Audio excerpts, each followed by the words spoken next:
Well, it isn't my fellow satirical mathematicians.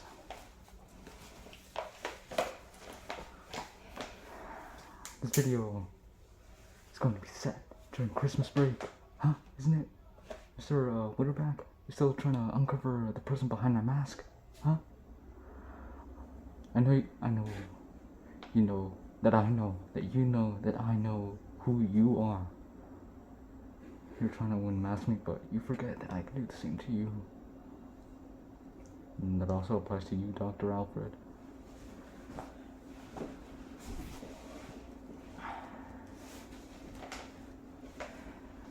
So, recently I bought a drone. It looks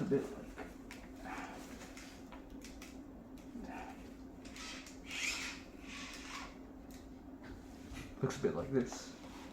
You just put it in the air, just click a button and it starts flying, starts spinning around with a camera attached on it. It starts it starts hitting people and it goes.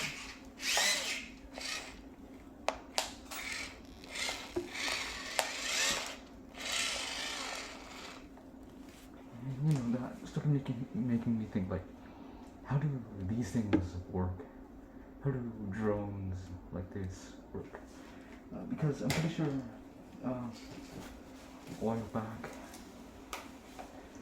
people maybe 20 or 30, maybe 60 or 70 years ago, not 60 or 70, more like 60 or 90, 69. Anyways, they had these small insects. They tied strings attached to this.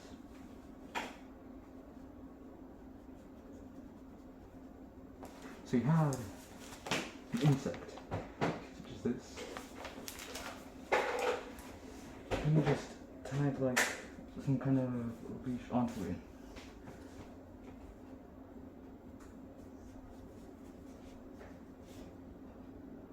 And you'd be hyped, right? You have your own little, almost kite, You think of drones, you think of kites.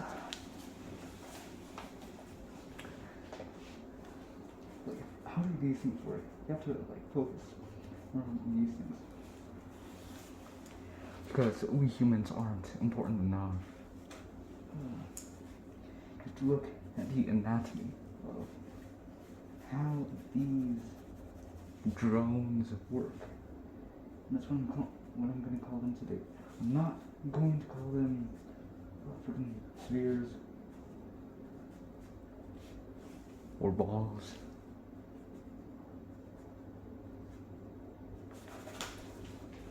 The hell? No, I'm going to call them drones, yeah. Because that's what they are, drones.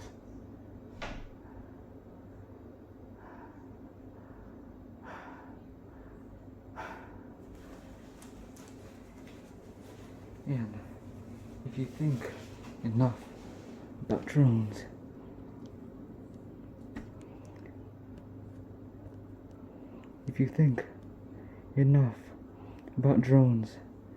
in the workplace and what they truly mean, these kind of cones and drones. Yes, right here, it's a hot summer day, right? You're out there, scorched in the sun, dying of thirst. The complete opposite of Fred Witterbach in the beginning of Satirmath's Secret. But alright, it's summer. You're sweating, dying of thirst. But you have these cool drones. What do you get? You get cones, more specifically.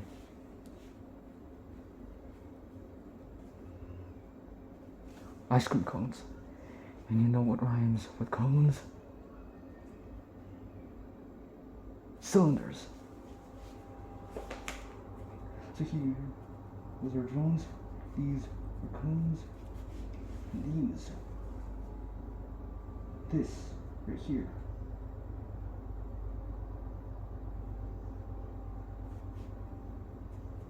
is a cylinder.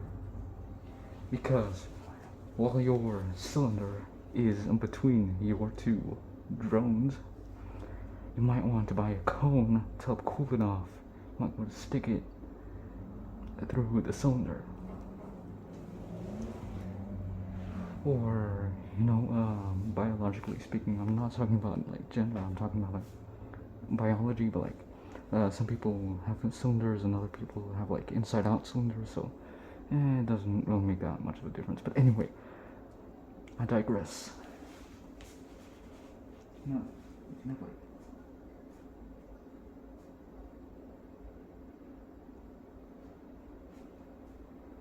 cylinders this way, or you can have cylinders like this way. Why am I talking about this? Anyways, cones. They're one of the most important things in the world, right above politics and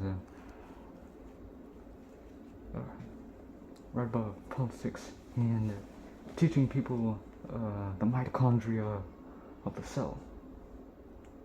I mean, what the mitochondria of the cell does.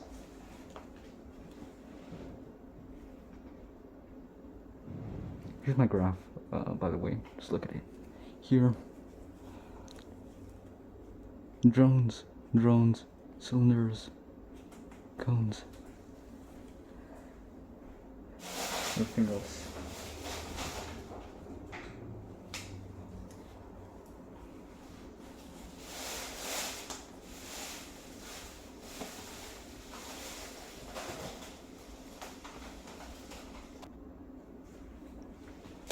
So, despite all of the, let's see, right here, despite all of the controversies surrounding cones and drones in the past couple of years, I think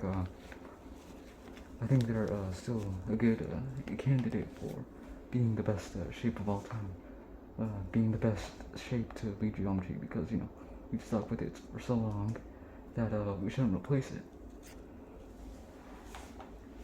And anyways, you have to think about the formula of cylinder, which, if I remember correctly, as a mathemagician myself, is the base times the height. The base being a circle, and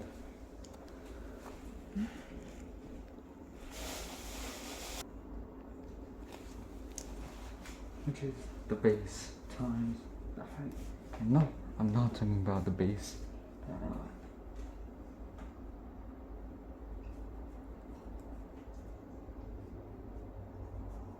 Not the base that Scott Pilgrim uses.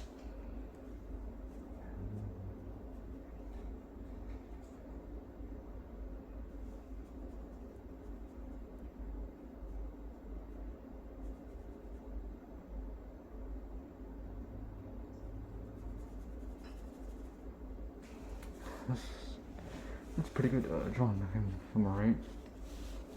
Of Scott Pilgrim. I digress. So, we also have drones. Boom, I just did it. It's kind of like a circle, but better.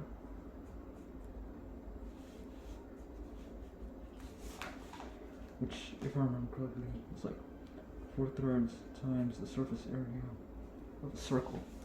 Is kind of weird. I haven't yet explored why that is. I'm gonna have to search it out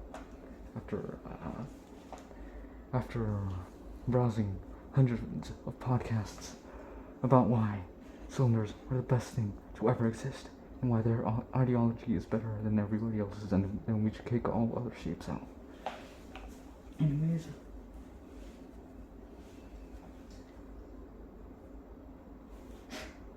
We also have cones. The thing that you put ice cream in, because that's our only use.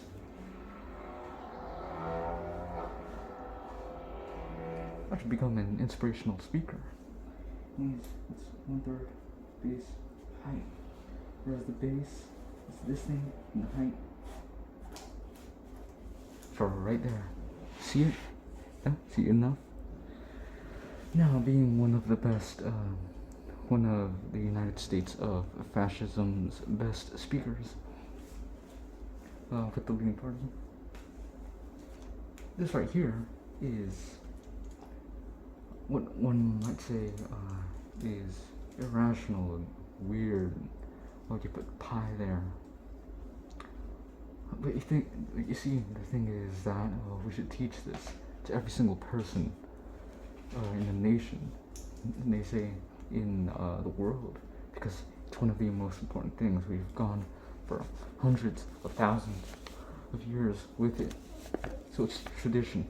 And what I mean is to conserve what these shapes right here mean. What these shapes here mean: the drone, the cone, and the cylinder. Not the same cylinder as in that one Reddit thread. I don't know if you've seen that, but I think that they should be able to rule over all of the other shapes because, well, obviously, if you listen to one of the many podcasts about what kind of ideology is best, it's always the ones that have never changed because they've held up for so long.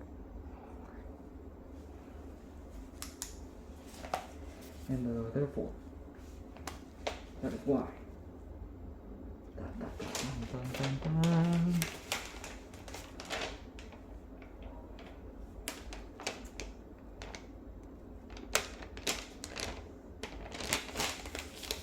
That we should teach this, nothing else, to the students in our schools every day. Because say, who needs financial literacy or knowing how to pay taxes or I don't know, fixing like a gas leak or plumbing issues with formulas instead of teaching them the area and volume of a sphere and circle? See? This is why people are falling apart. They forget to know the basics. They forget to know what has conserved for so long against these new, I don't know, like these weird new shapes, like, I don't know, a Mobius strip, what's it, that one Klein bottle, huh? What are we gonna do with those, huh? Advocate for more shape rights? No, we should take them away and go back to the basics right here. And yes, that is why I think everything was better in the past. Now you should subscribe for more shapely talks. Satirmath. Anyways, goodbye, mathemagicians. Satirmath.